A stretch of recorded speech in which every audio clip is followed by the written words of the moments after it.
Well, there are certainly a few things that are going to help you make you better than other people.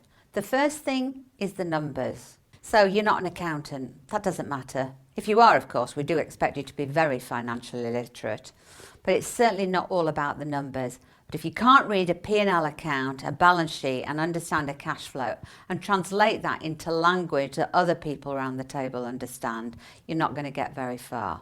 The non-exec director's role is to ask the hard and difficult questions.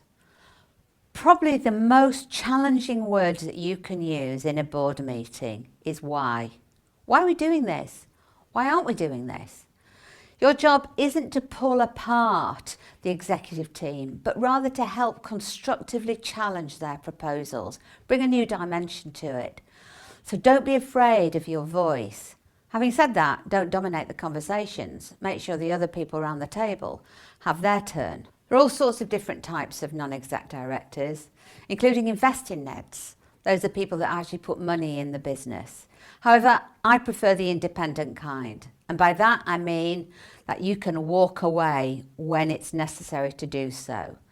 Being a non-exec director isn't any different in terms of liability to being an executive director. You have absolute liability for every decision that is made as part of that board, even if you were against it, unless of course you resign.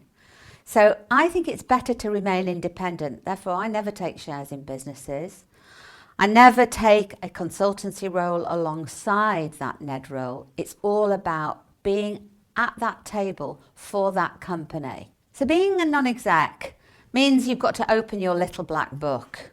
One of the reasons that NEDs can add a huge amount of value to a company is because of the people and the contacts that they have. So don't be afraid of sharing that information. Often I'll join a business and not really know immediately where I can add value from my black book, but it soon becomes obvious, whether that's a HR specialist or a marketeer or a technology person or even entry into a customer or supplier. That's got to be part of the job. Pick low-hanging fruit quickly and you'll make yourself endearing. Remember, it's not about the money. If you're doing this purely for the money, you're never going to succeed. Of course, that isn't to say that you shouldn't be paid appropriately, but it's so much more than that.